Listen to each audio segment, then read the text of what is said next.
Welcome to Shadowed Tales Archive. Tonight, we invite you to descend into darkness with a chilling anthology of horror stories, each one inspired by true events. This is episode 16. Let the nightmare begin. The Midnight Guest. I have had a keen interest in the supernatural ever since I was 7 years old. That door in our house that slammed itself shut back in 1990 was my first scary encounter. Yes, I know, there are more frightening occurrences in the world than that. And ever since then I've had several other experiences, some similar and some that were a bit more intense. I don't know why I'm so unlucky, but the paranormal has followed me pretty much in every house I have ever lived in every place that I have worked at. Our current place of residence is no exception. A small 2-bedroom apartment is what we call home. My wife, myself, and our 2 kids, Liam and Sophie, have been living happily here for about 5 years. It's close to their school, close to where we work, close to both my parents and my in-laws, and close to a shopping mall. From time to time, we've heard some strange sounds in our home, mostly at night, but nothing that truly convinced us that it was supernatural. Because of the size of our place, it's fairly easy to pick up sounds and little noises from any of the rooms.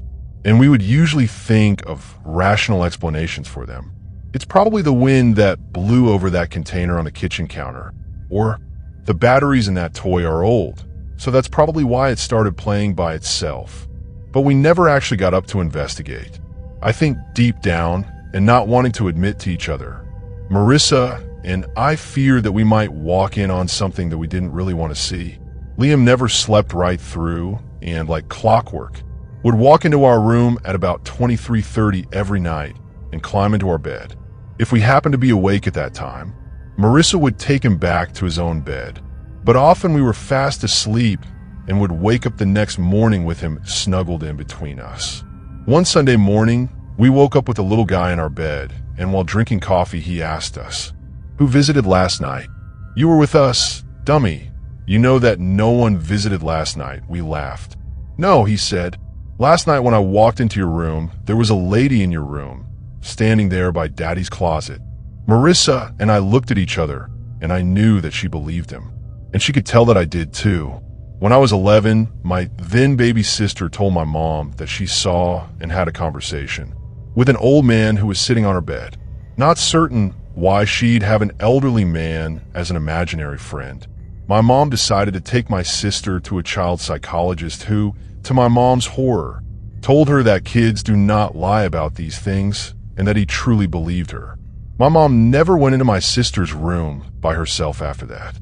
So we kind of played the whole thing down and changed the subject every time Liam would ask about her visitor. After about 2 weeks, the incident was forgotten. One morning, we woke up, Liam still sleeping between us again, and just lay there talking about random things. When Sophie walked into our room and kissed us as she normally did after getting up in the mornings.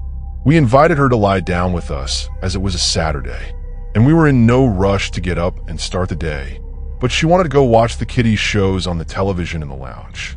She walked out the room, and with her cheery voice, we heard her greet someone, "Hello," and gave a cute little chuckle. Again, Marissa and I just looked at each other wide-eyed and called Sophie back to our room. "Who did you greet in the lounge just now?" I asked her with a smile. "The old lady, Daddy," came a reply. I got up and walked to the lounge and obviously saw no one. So without making further ado, I switched the television on and she watched her favorite shows. Again, we didn't make mention or ask further questions about the lady, as our kids didn't know about things such as ghosts. And as far as they were concerned, the only supernatural being that came to our home was the Sandman. Months passed without any sightings or talk of the lady, except jokingly between Marissa and I, usually after the kids were asleep.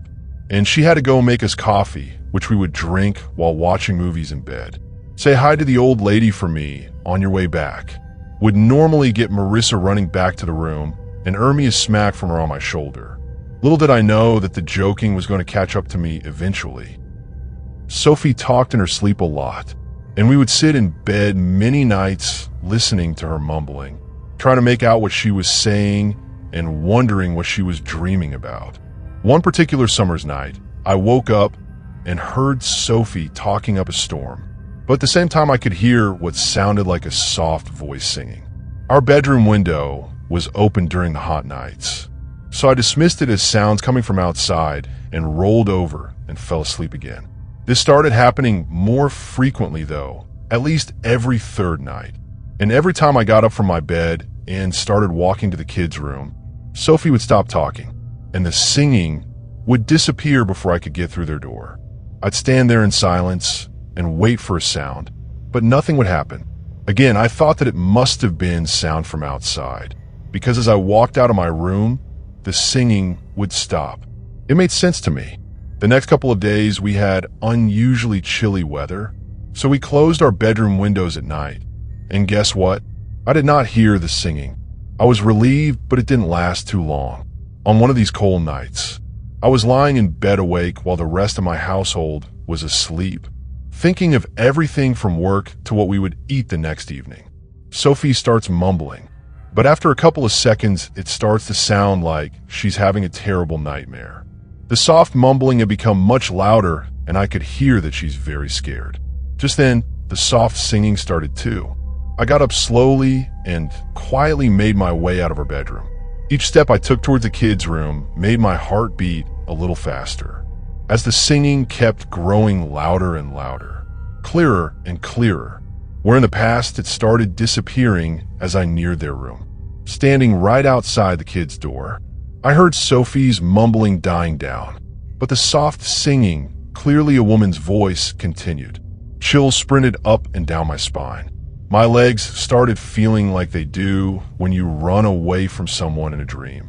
Like jelly, while I could feel cold beads of sweat dripping down my side. My mouth went dry instantly as I listened to this sweet-sounding lullaby, one which I've never heard before and will now never forget. Blacks and bays, dapples and grays, go to sleep, little baby. I knew I had to confront whoever or whatever was in the room with my kids. So I took a breath and slowly started pushing the door open. When you wake, you shall have. The singing stopped abruptly as I peeked around the door. She just sat there on my daughter's bed, arms folded in her lap, and head turned towards me. We just looked at each other. I wanted to, but couldn't get my eyes off of her. Then she just carried on singing softly. All the pretty little horses. My wife said she found me lying in the kids' doorway and helped me back to bed. Apparently, I was ice cold but sweating a lot. I myself can't remember what happened after those last few words she sang. I must have blacked out. But the strange thing is that my kids have been sleeping very well since that night. I wish I could say the same for myself. Whispers in the shadows. How do I explain this? If I tell you, will you please believe me? I hope you will. Call me crazy, call me sane, call me a believer, call me an attention seeker, call me whatever you please. But I beg of you to listen to what I tell you, because they're real. They're very real as my shaking hands as I write this. The things that go bump in the night, the monsters under your bed, the thing in your closet, the creature with the red eyes watching you as you sleep, the things that haunted your childhood, the things that may still haunt you now. They're all real, and I'm about to tell you how I know. So please listen and take my advice. They feed off of negative emotions, fear, jealousy, anger, hatred, envy, sadness, loneliness, anything negative. They love it. Don't let them know you're scared. It only makes them stronger. They're all like that. But there's one in particular that's the worst about it. And this creature that I'm about to tell you about is one of them. One of the worst things you can imagine. And they're real. Now listen closely as I tell you how I know. It runs in my family. A sixth sense that some call a psychic ability. It comes in different forms. Seeing the future, seeing the past, knowing the good, knowing the bad, sensing danger when it's close by, lifting things without touching them, even being able to control thoughts and actions. Some are far more powerful than others, but not everybody has one of these abilities.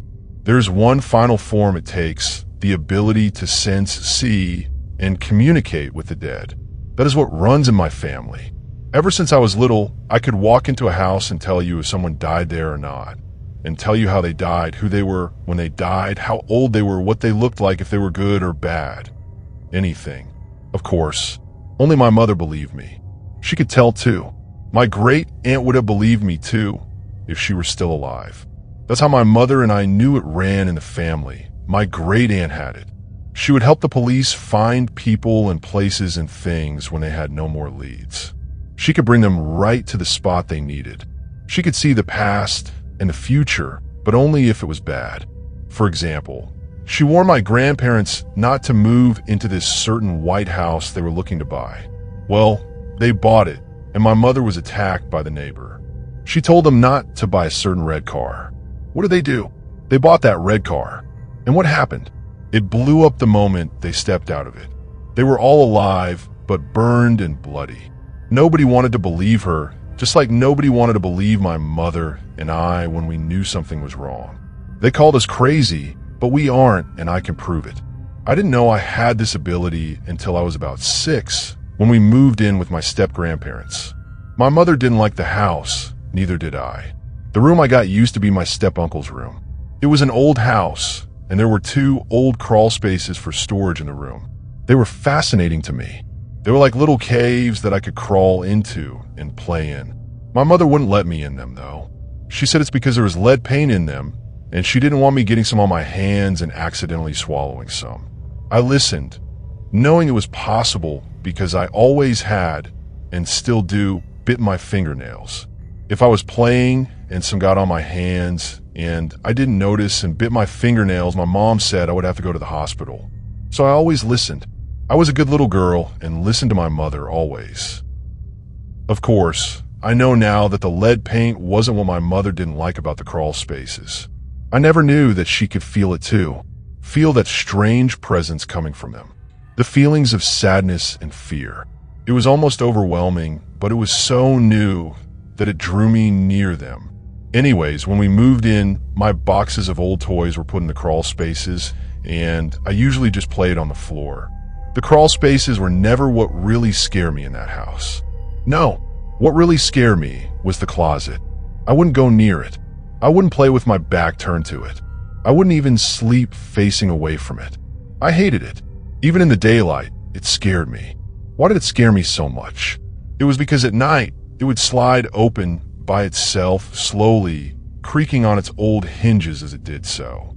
I would cower under my blankets, petrified.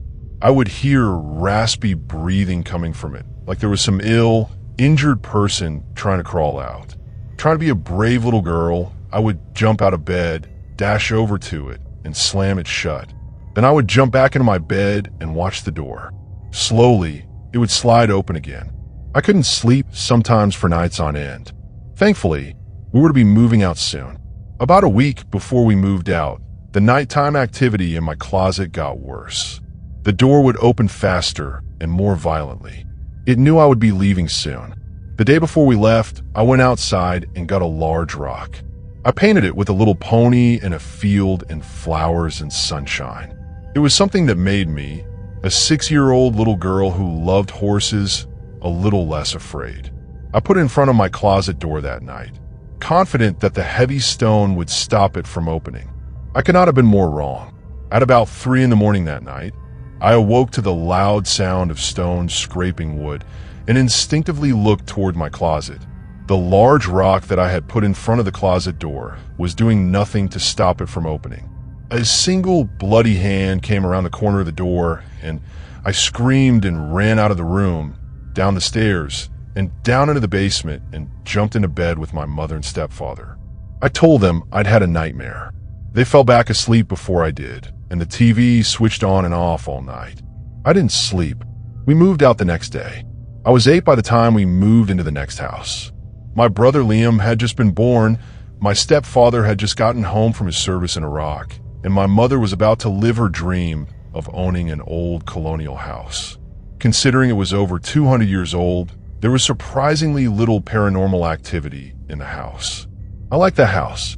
It was creaky and drafty and damp, but it was big and peaceful out in the countryside. There were certainly spirits there, but they were nice. They died in the barn fire that happened there over 100 years ago. They meant us no harm, though. They were nice company. There was the mother, father, and their little girl, Molly. She had dark curly hair and blue eyes and pale skin and freckles. She was about my age. She wore a simple cream color dress with little blue ribbons in her hair. I always thought she was pretty. I would sit on the floor of my room and play with her with my dolls and ponies. I was sad to leave that house, but when spring came, the roof leaked and my stepdad lost his job. We couldn't afford to keep up with the house anymore, so we had to move again. Had I known what awaited me in the next house, though, I would have gladly gone back to live with my step-grandparents and would have willingly slept in that closet with the thing in it. I was 10 by the time we got to the next house.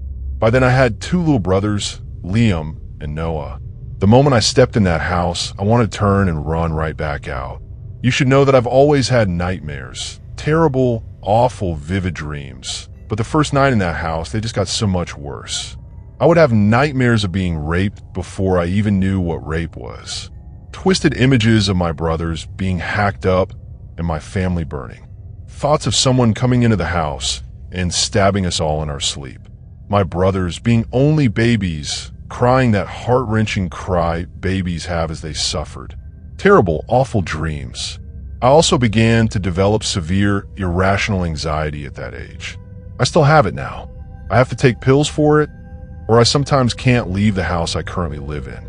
The nightmares and anxiety were just an added bonus of that house. I was afraid to be in most of the rooms there.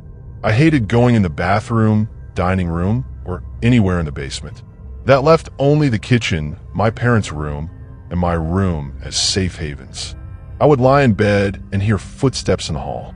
I would see shadows out of the corners of my eyes. My 2 and 1-year-old brothers would cry and point at nothing, though something had clearly terrified them. Doors would open and slam shut by themselves. Lights would flicker. Things would fall to the floor and shatter. Objects would float and fly across the room. Healthy pets would drop like flies. Sometimes even the smoke detectors would go off. We'd try to shut them off, but they kept going. We'd rip them out of the walls and ceilings, but they would keep going. We would even pull out the batteries and hide them under the sink, but they would keep beeping for hours. No firemen ever came. They would just beep endlessly. After about a year of living there, we moved again. We finally moved into the house I'm currently in, and we've lived here for 6 years now. In that time, I've gotten 2 more siblings. My sisters, Sophie and Chloe, fraternal twins, 3 years old. That almost brings you up to date in my story. Remember how I said that all of these creatures feed off of negativity, but one kind is worse than the rest? Well, in this house, there is one of those things. They're called shades, or shadow creatures, evil shadows, shadow people, evil entities, ghosts. Some call them demons. One of them lives here with us. There is also a little girl dressed in blue named Grace. She has blonde hair and green eyes and looks much like I did at her age. She was 7 when she died. She got really sick one winter, but no one believed her until it was too late. Her big brother died in a car crash, so he is not in the house, but she is. They're the reason the previous owners moved out. They couldn't handle the sad thoughts of 2 of their 4 children no longer living with them in this house where they grew up. I like Grace. She's a sweet little girl. I treat her like my own sisters. When she wants to play, she'll turn on the Wii game system in my room and start the music box up. I'll ask her what she wants to play with, and she usually wants to play with dolls or on the Wii. I tried to get her to cross over, but she couldn't at first. Something was holding her back. Something was keeping her here. Something was hiding itself from all of us. She wouldn't tell me who it was or what it looked like. She would only tell me that a mean man told her not to go. To see if this was true, I tried cleansing the house, just in case, by burning sage and going from room to room. It was only after I was done that I began to feel the malevolent presence. I knew then that little Grace wasn't lying at all. There was something else here, and the cleansing only made it angry. I tried hard to ignore the bad feeling in my gut. That night, I talked to Grace. She said I shouldn't have done what I did. She said he was very angry now, and that he would come to me that night. I told her I wasn't worried. If I focused hard enough, he couldn't hurt me. I was very wrong. I went to sleep that night. In the middle of the night, I woke up to the sound of scratching on my door. We own 6 cats, and one of them usually wants to come to my room at night. I don't let them in because I have glass and breakable things in my room, many of which are little glass skulls and dragons, strange things like that. So I ignored the scratching and went back to sleep. I wish I'd stayed awake. I dreamt of searing pain, like someone was raking fire down my back. I didn't wake up. My body and brain were accustomed to it, since I have such frequent, realistic nightmares. However, when I woke up the next morning and got dressed for school, I felt something warm and sticky running down my back. I looked in the mirror and saw 3 deep, long, thick, bleeding scratches in between my shoulder blades.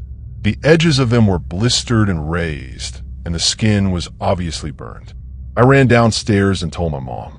I showed her, and she freaked out. She didn't know what had happened, and neither had I. We couldn't find an explanation, so we just dressed the wounds and didn't mention it again. About a week later, I was lying awake, unable to sleep when a cold draft hit my face. I shivered and pulled the blankets around me. It felt like someone with icy breath was breathing down my neck. Wanted to know the source. I turned and looked. Nothing was there, but I felt a cold hand touch my arm. I tried to scream, but another hand covered my mouth. I heard someone whisper, "Ch-ch-ch-ch-ch-ch," and I felt my shirt lift and hot fingernails claw at my stomach. I thrashed and writhed and tried to scream, but a hand closed around my neck and I passed out. I woke up hours later, covered in cuts and bruises and burns. Everything hurt, and I was bathed in my own blood. No one else was in the house, so I screamed at the top of my lungs for whatever it was to show itself. It clearly wasn't afraid of the light. A shadowy apparition appeared before me. It had the form of a tall person, but its arms were too long for its body.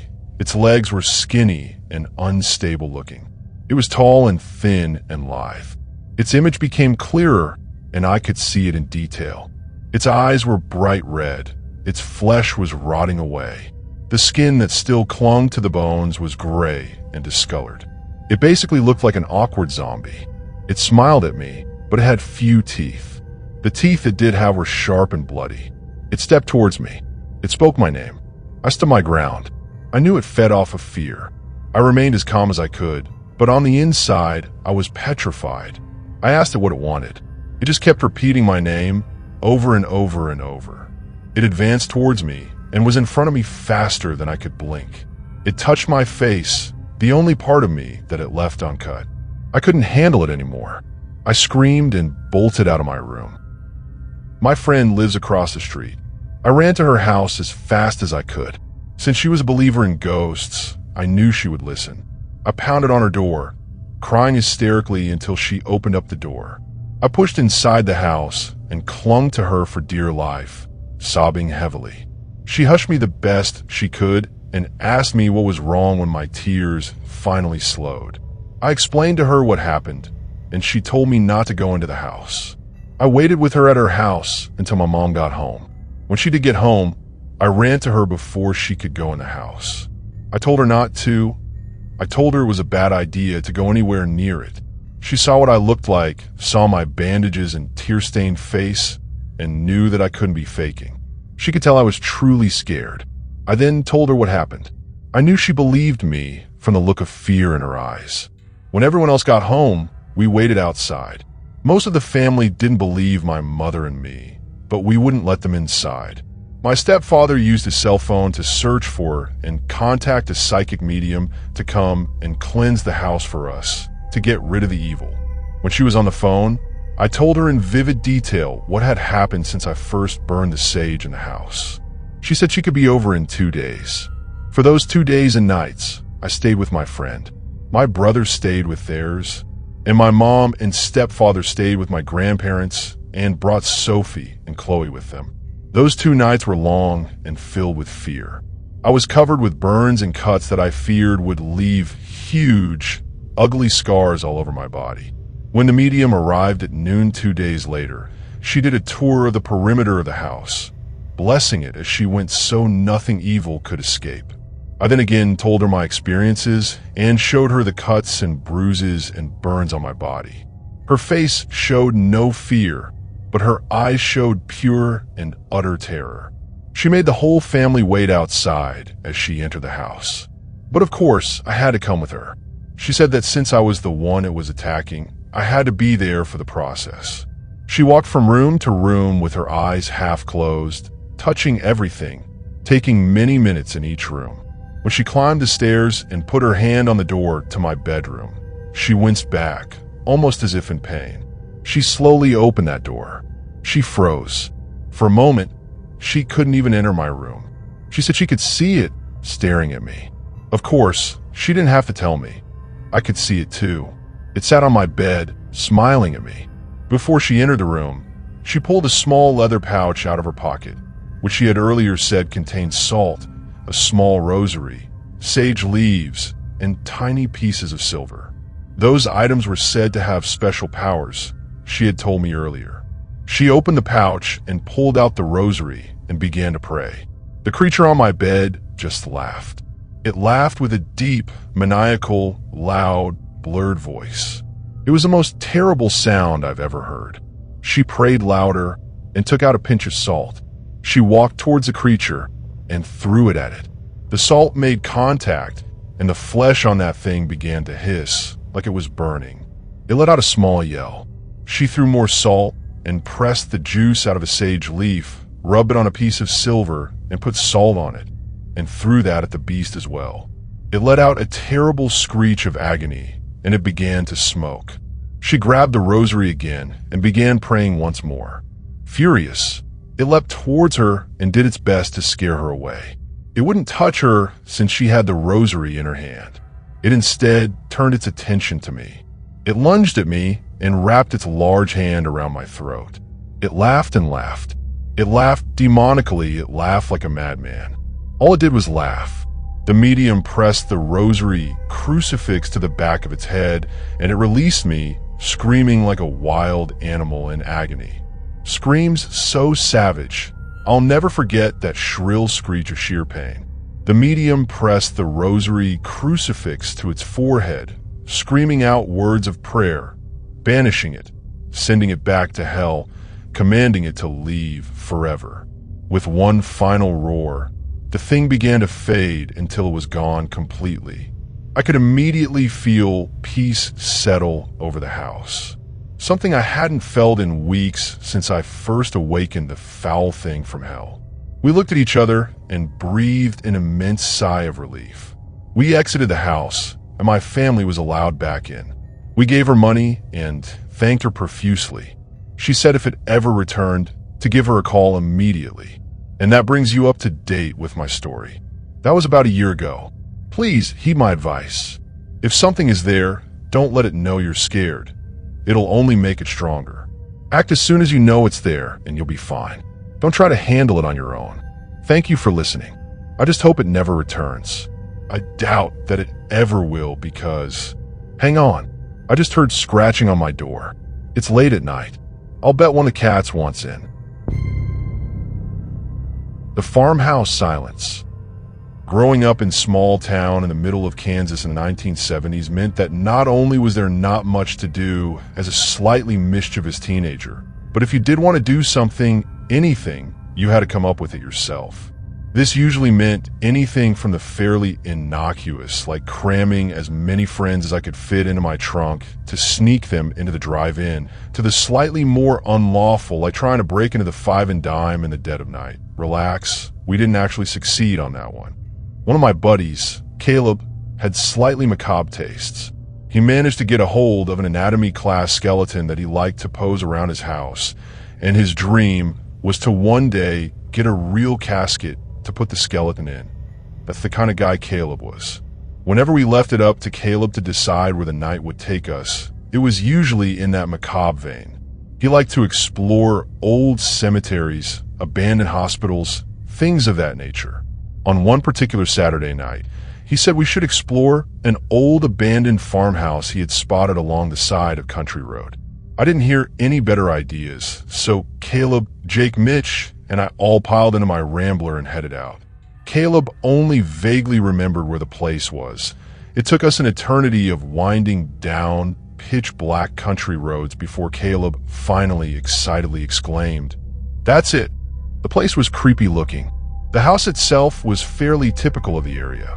It was a stark, two-story affair, which was probably painted a dull gray at some point, but almost all of the paint had since peeled away, leaving behind exposed wooden planks drying and cracking in the Kansas heat. Illuminated in the moonlight, the planks looked like a rib cage.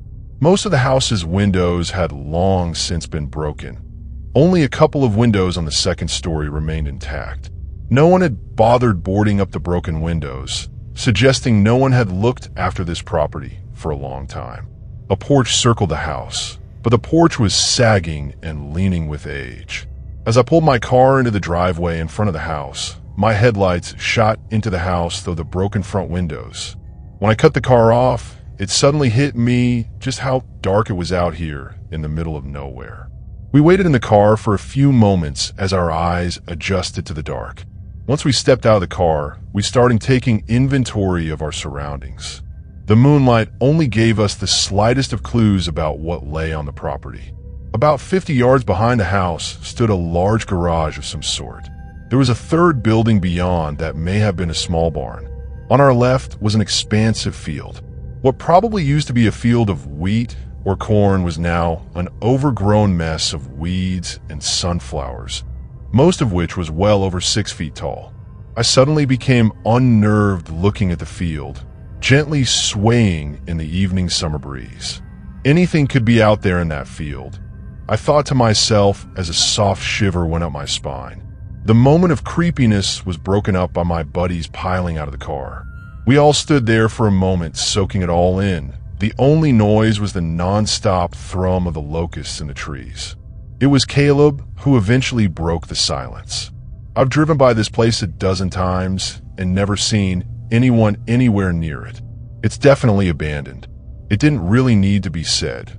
The sorry state of the place confirmed a human hasn't been living here in years. Decades, probably. Jake made the first move. He bounded up the steps on the porch toward the front door. One of the ancient steps partially gave way under his weight. The rest of us were careful to hop over that step. The front door was as dry and warped as the rest of the house. Jake gave it only a slight shove with his shoulder, and the door swung violently inwards with a faint squeak. I clicked on my flashlight and scanned the inside of the place. Directly in front of us was a staircase leading up to the second floor. Off to the right was a mostly empty room, and a narrow hallway ran along the bottom of the staircase, advancing into the pitch-black house beyond. I took in the details of the room to our right. Only a few random pieces of furniture remained. An end table sat in one corner, covered in a thick layer of dust. The wooden floor was now covered in leaves and other debris blown in through the broken windows. We started down the hallway that ran to the back of the house. The house had a very strong, musty smell to it, like damp earth. The wooden floorboards creaked and groaned underneath our feet. The first wave of panic and claustrophobia swept over me as all four of us shuffled through that cramped hallway. For the first time, it dawned on me how vulnerable we were if some maniac wanted to confront us with an axe or something. Every fiber of my being wanted to turn around and get the hell out of this place. I couldn't do such a thing in front of all of my buddies, though, so I reluctantly trudged forward. The end of the hallway branched left and right. To the right was a narrow door. I pulled it open to reveal a small bathroom, more like a closet with a toilet in it. Like everything else in the house, it only told a story of decades of neglect. I swung my flashlight to the left to reveal what remained of the house's kitchen. We all filed into the little room and swung our flashlights around. Like the rest of the house, the kitchen was coated in a thick layer of dust, and we stood upon a layer of leaves. Nothing much remained in the little kitchen except for a small round table off in one corner. And that's where Mitch saw it. "What the hell is that?" he asked, with his voice coming out in a choked whisper. We all swung our flashlights over to the table. Sitting on top of the table was a prosthetic arm. It was the kind designed to attach at the elbow. A plastic cuff narrowed down to what would be the wrist. At the end of the prosthesis were two angry-looking hooks. We all stared at the thing for what seemed like an eternity. Finally, Jake broke the silence. Anyone else notice that it doesn't have dust all over it? It hadn't occurred to me, but he was right. Everything in this place was buried in dust, but not the arm. It looked like it had just been placed there recently. We all slowly rotated to face the doorway through which we had just entered, halfway expecting a one-armed lunatic to come screaming through. Instead, all we could hear was our own panicked breathing, and of course the locusts outside. Always the damned locusts. Should we take it? Caleb asked. Of course Caleb would want that hideous thing. No, Caleb, I snapped. What the hell are you going to do with it? I could think of something, Caleb grinned. That made us all chuckle. Something needed to break the tension. Let's check it out upstairs, Jake volunteered. We shuffled back through the narrow hallway and then turned up the stairs. At the top of the stairs, the place opened up to one bedroom facing us and two more off to the right. The bedroom immediately facing us was more of the same. It was empty except for random junk, like a large milk churn sitting in the corner of the room. Like everywhere else in the house, the wooden floor was covered in branches and leaves. Oddly, only one thing still adorned the walls in the room. A crude cross had been fashioned out of popsicle sticks, probably by a child. It hung from a tack in the wall by a length of red yarn. Jake grunted as his flashlight paused on the cross for a moment. We made our way to the next bedroom. More of the same. It was empty, save for a burlap sack lying in the middle of the floor. Caleb nudged it around with the toe of his shoe, seemingly disappointed that it was empty. So far, our trip to a spooky abandoned house had been anything, but the only thing that managed to unnerve us was some poor old bastard's fake arm. Everyone was starting to get restless at this point. Our thoughts were turning to where we would go after this. Probably to pick up a case of beer and watch TV at Mitch's house, like always. With our interest quickly waning, he walked into the last bedroom. It took a moment for us to all focus on the thing on the floor. In the darkness, there appeared to be a large black mass lying in the middle of the floor. Even as all of our flashlights focused on it, it took a moment for us to recognize what we were looking at. It was covered in fine dark brown hair. A larger mane of slightly lighter hair sprouted out of the top. It was a horse's head, and it was real. The large pool of deep red blood around it confirmed that it was real. The mouth was twisted up into a hideous grimace. The eyes were opened wide and frenzied. We stood silent for a long moment. Of course, Caleb was the first one to advance on it to get a closer look.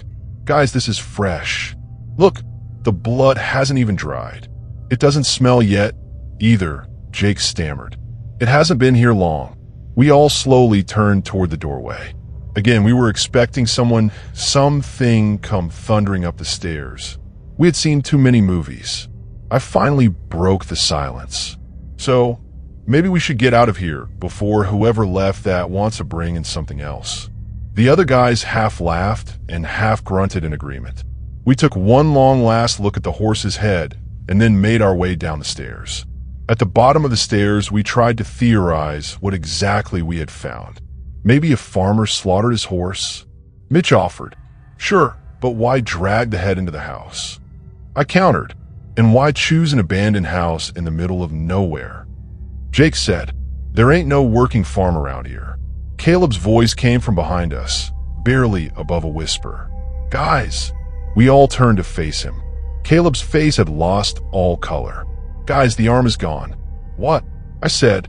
Caleb's voice now erupted into a panic cry. The fucking arm is gone. Without exchanging a word, we all dashed out of the house and to my Rambler as fast as we could, skidding on the gravel as we reached the car. Once we got inside and slammed the doors, we started to feel a little more settled. We rolled down the windows, and Jake and Mitch lit up cigarettes. We sat in the silence of the car and stared at the house in the darkness. So, someone must be around here, Caleb said. Hell, I don't know, Caleb, I said. We sat in silence another few moments, scanning the surroundings for any hint of movement. The only sound was the steady hum of the locusts. Suddenly, we heard something out in the field to our left. I will try my best to describe the sound because I had never heard anything like it before and never since. It sounded something like a cough, but it was strangled and choked, more like the hacking wheeze that would come out of a person dying of emphysema. Hey, Atch! That lone, alien noise reverberated with us for a long moment, and we all stared wide-eyed into the field. We didn't so much as breathe. And maybe you should start the car, Jake stuttered. I wasn't going to argue. I fired up the car and flipped on the headlights. The field to our left remained unchanged, a mess of vegetation slowly swaying in the breeze. The silence was broken by a large thud on the back of my car. It was something heavy. The back of my Rambler actually dipped down with the impact. That was enough. I threw the Rambler into drive and roared out of the driveway, spraying gravel in a huge rooster tail as I went. The guys were in a frenzy inside of the car. They were jabbering and shouting, whipping their heads around in every direction with wild eyes. As we got back on a main road, they calmed down a little and the mood turned into excited whoops. We eventually followed through with our plans to pick up a case of beer and go to Mitch's house. The rest of the night was spent pondering just what exactly we had experienced. The next morning, I drove myself home and parked the Rambler in my driveway. As I circled around the car to walk up to my porch, I noticed something on the car. There was a wide smear across the sedan's white trunk lid. It was a reddish brown, a lot like blood, I thought. I got out my garden hose and tried to spray it off. It didn't want to immediately come off, so I got a sponge and scrubbed at it. The stuff stunk. The sickly sweet smell of rot. That was our last time venturing into old abandoned houses. Caleb would bring it up every so often, and the rest of us would chuckle and exchange nervous glances. The thing beneath. There are many stories about monsters. Have you ever stopped to think about what makes something a monster? Charybdis, Dracula, Grendel, and Slender Man are all different, yet they share some fundamental quality. I suppose you could say you know one when you see one, but do you really? What is the shared ingredient connecting them all? You could call dictators, zombies, murderers, and violent animals monsters. Some are orderly and well-dressed. Some are falling apart, and some are only acting on instinct. I think it's that they all have the capacity to harm the innocent. I would like to tell you about a particularly frightening monster. This one is different from what you find in a typical horror story for two reasons. First, it is completely senseless and barely mobile. It does not think. It will not chase you or intentionally try to harm you at all. It is unaware of your existence or its own, an idiot lying alone in a crushing blackness. At one single point in time, it lashed out in an act of violence. But ever since it lies almost perfectly still in the darkness, while people try to forget it existed. Now it simply sits there, even if you approach it, neither fleeing nor pursuing you.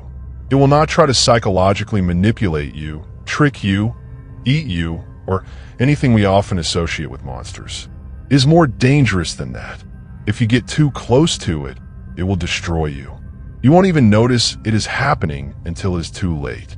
The second thing to keep in mind is that it is real. Many scary stories claim to be true, but by the end of this reading, you will realize that I am not lying.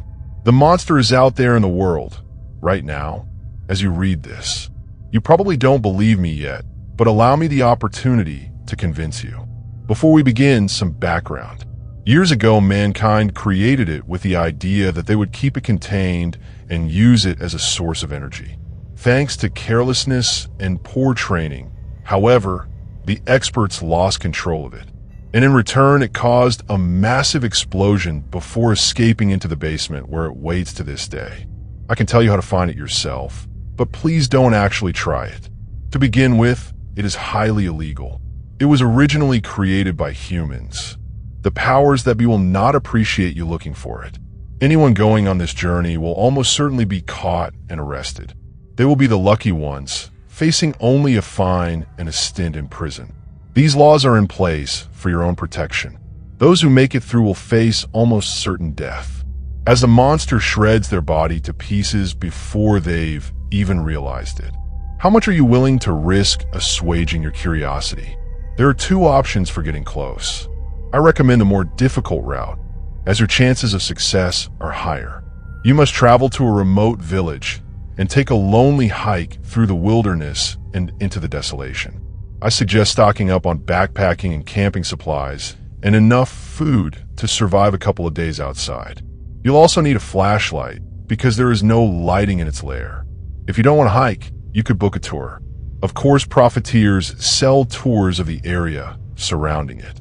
It killed many people and chased thousands more from their homes.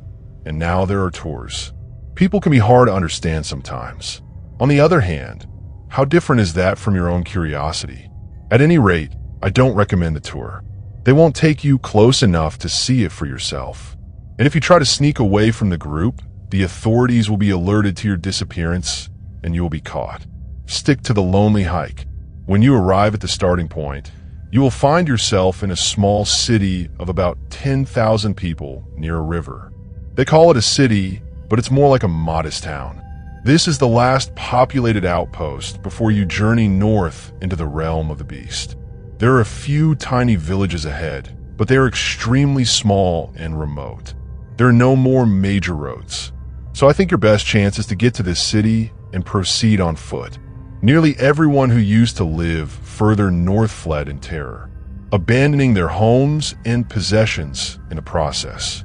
Many did not escape quickly enough and perished shortly after.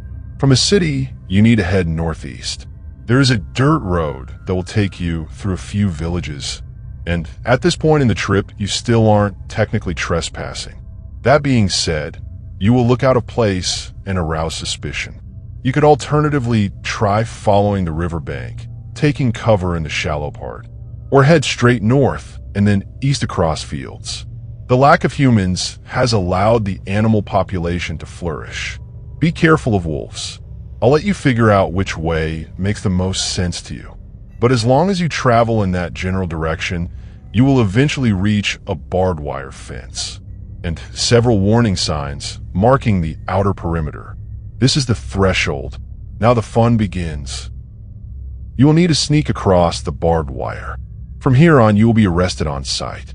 The fence will be watched, but beyond it, the wilderness is punctuated with abandoned villages and other signs of decay. This will go on for miles. You should be able to find cover there. It may be wise to wait until dark to cross the fence and move on. The cover of darkness will help you move undetected. Consider taking your time. People pay good money to see the devastation, and rarely does anyone get to explore unescorted. But make sure you do not linger for too long. You are now within the monster's sphere of influence. Though at this distance, it is still fairly weak. You probably didn't notice, but it already is beginning its work on you. You need to travel east after crossing the barrier. If you begin to see blood red, petrified trees, you're starting to get close. The monster destroyed the trees in its outburst and caused them to petrify in this unnatural color. Only a few remain, as most have fallen. Your demise won't be as glamorous. Eventually, through the murky darkness, you should be able to discern a large man-made lake, with a mostly abandoned city on its northwestern shore, and an industrial site further in the distance. In the dark, it may be hard to spot. Head for the city streets, but remember to be discreet. There are a few people here, mostly government-approved workers. Some are working on the construction of a solitary new building. The others are there to arrest people like you. They rotate in and out, never spending more than a few hours in the abandoned city. You wouldn't want to live there.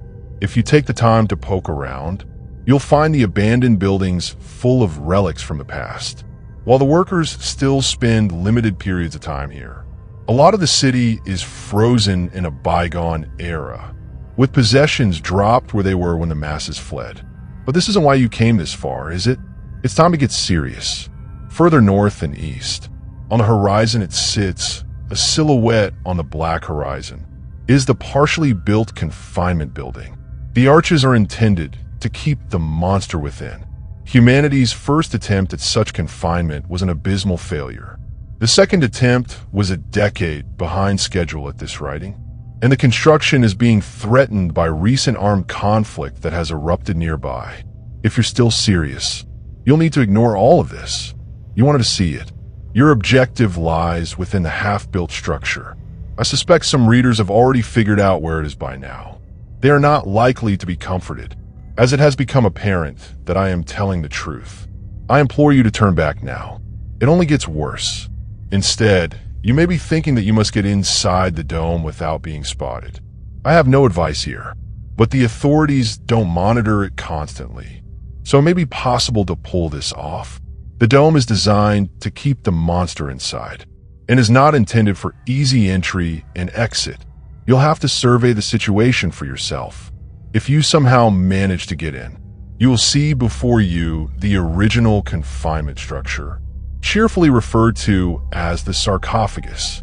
Note the holes in the wall and the caved-in ceiling, evidence that it refuses to be confined. The roof collapsed years ago, and even before that, the numerous holes in the walls rendered the entire structure ineffectual. Gaining entry from here should not be difficult, and at this point the authorities will not be a problem, unless you were spotted climbing into the dome.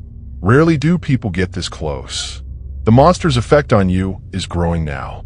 If you've made it this far, your chances of survival have decreased.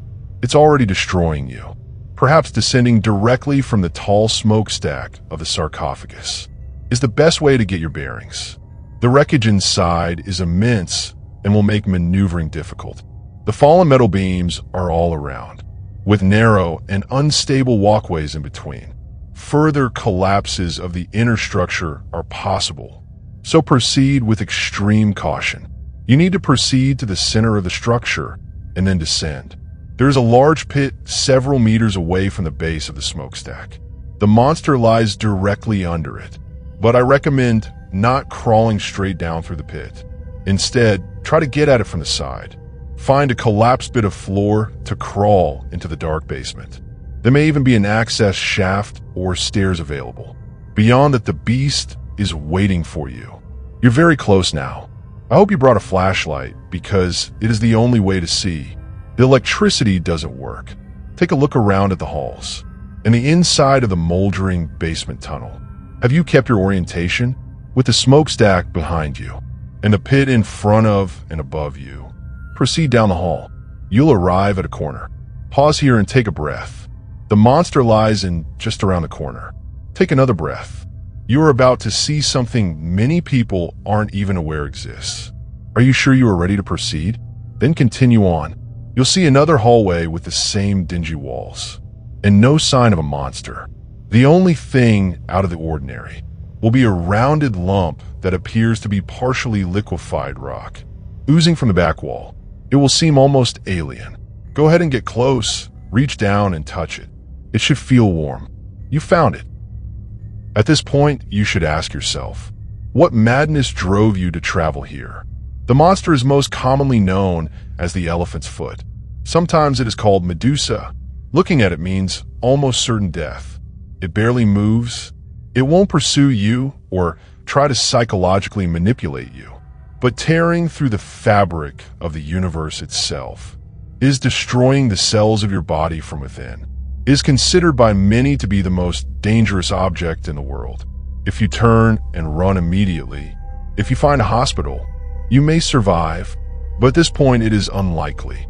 Within a half an hour, you will begin to feel nauseous and start to vomit. Within hours, you will have a headache, diarrhea, and fever. You probably are already feeling weak, fatigued, and disoriented. Your hair will fall out and your skin will burn. You now belong to the beast, and it will claim you within a few weeks. I hope it was worth it. I have mentioned that it barely moves, but it does move very slowly. It is still melting into the earth through the concrete underneath. If it melts down into the groundwater, it could once again unleash its destructive force. It could render the water supply deadly, or cause another explosion. It could spew more of its damaging essence into the atmosphere. Its wrath may not yet be spent. The monster still poses a danger. Ignoring it is not an option for us. But you're not really there. You didn't really go on this journey. You're still sitting safely at home, or a local coffee shop, miles and miles away from it. However, as I said at the beginning, This monster is different. It's out there in the world, right now, as you read this, senseless in the dark. A few people have seen it in person, and even been photographed with it. But the images come out distorted and ghostly. They look like they have been manipulated by software. But these are the actual images as they come out on film. Go ahead and research it for yourself. You'll find it's all true. The Watcher at the Window. Monsters. Fucking monsters. Yeah, I know, they aren't real. It's always a dude in a suit or someone playing a joke. Well, that is all bullshit. I saw one, and I know it was real, 'cause it saw me too. Might as well start from the beginning. My older brother, Derek, was a dick, always getting what he wanted and blaming me for the stuff he did wrong. Our dad, the only parent we lived with, would believe him instantly. I'm not bitter about it, but it is still a sore spot.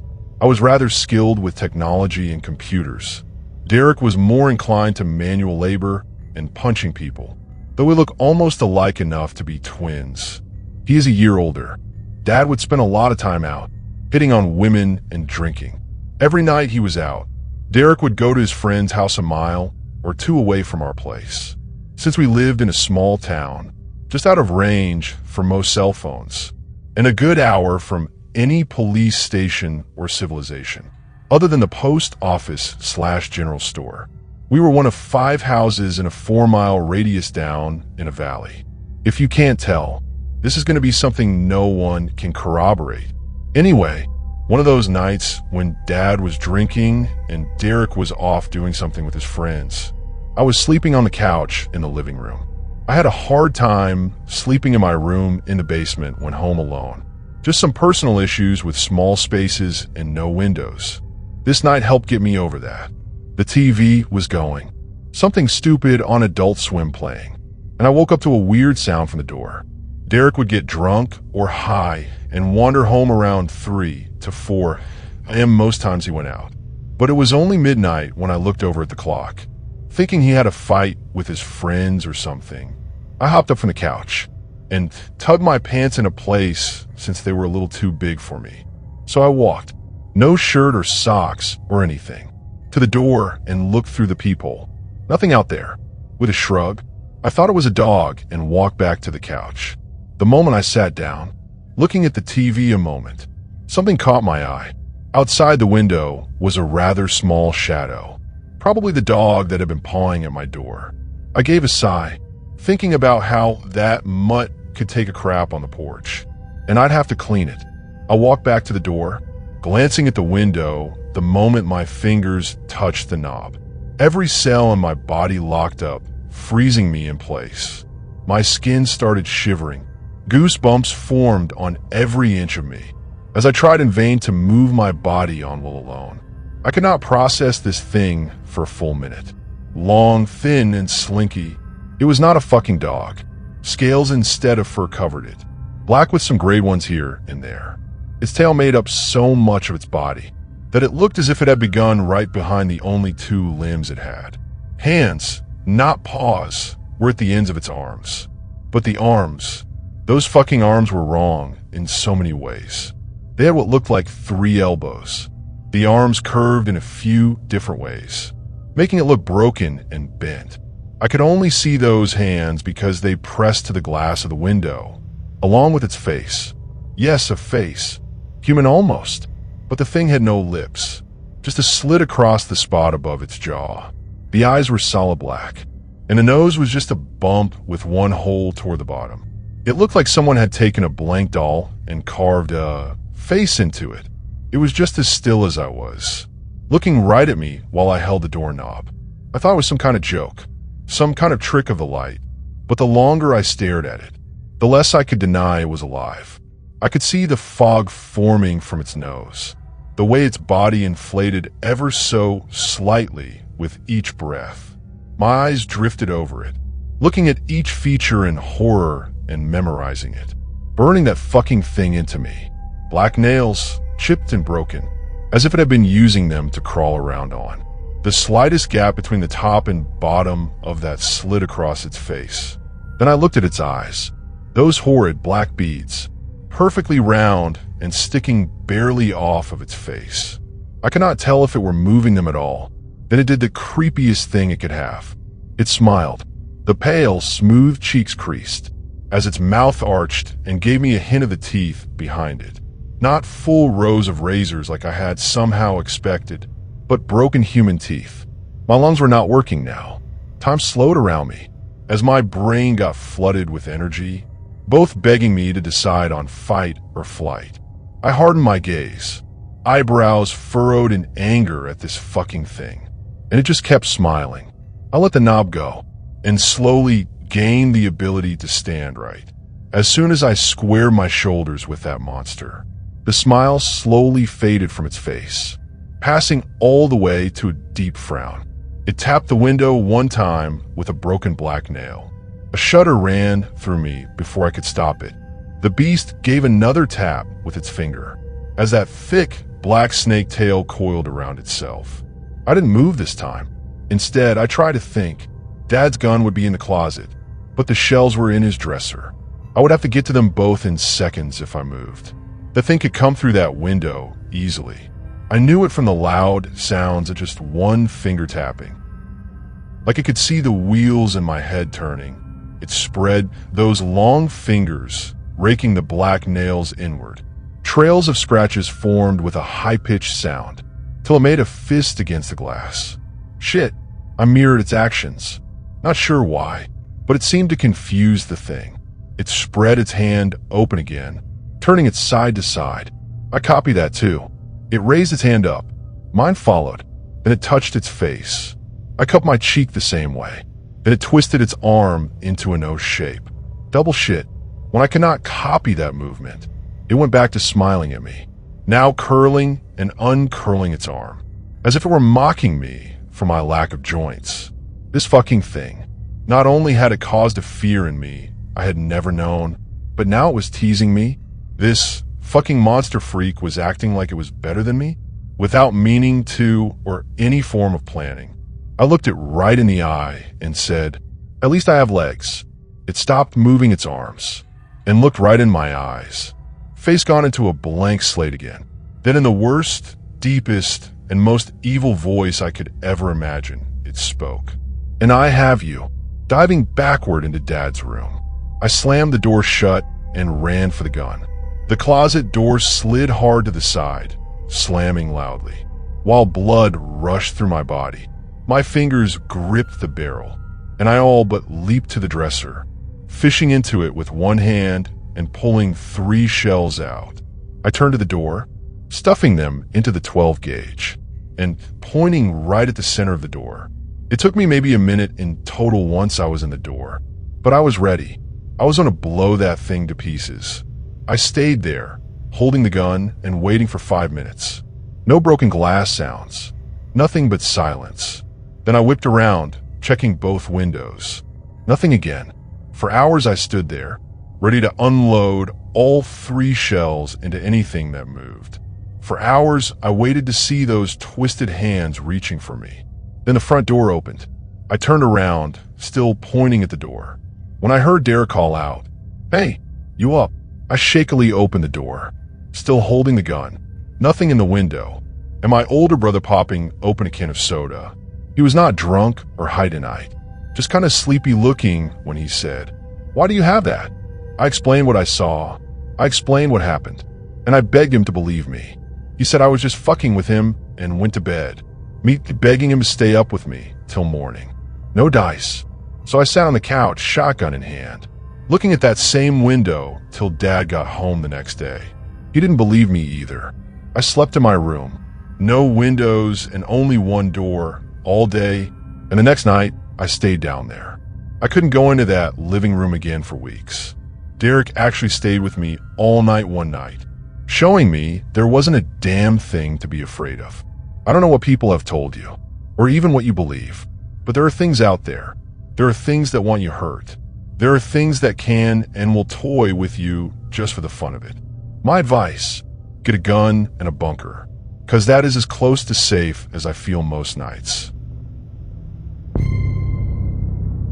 And that was tonight's tale from the Shadowed Tales archive. If it left a mark on your mind, if the silence feels heavier now, then the story did what it was meant to do. Don't forget to like, subscribe, and share the darkness. New stories are always on their way.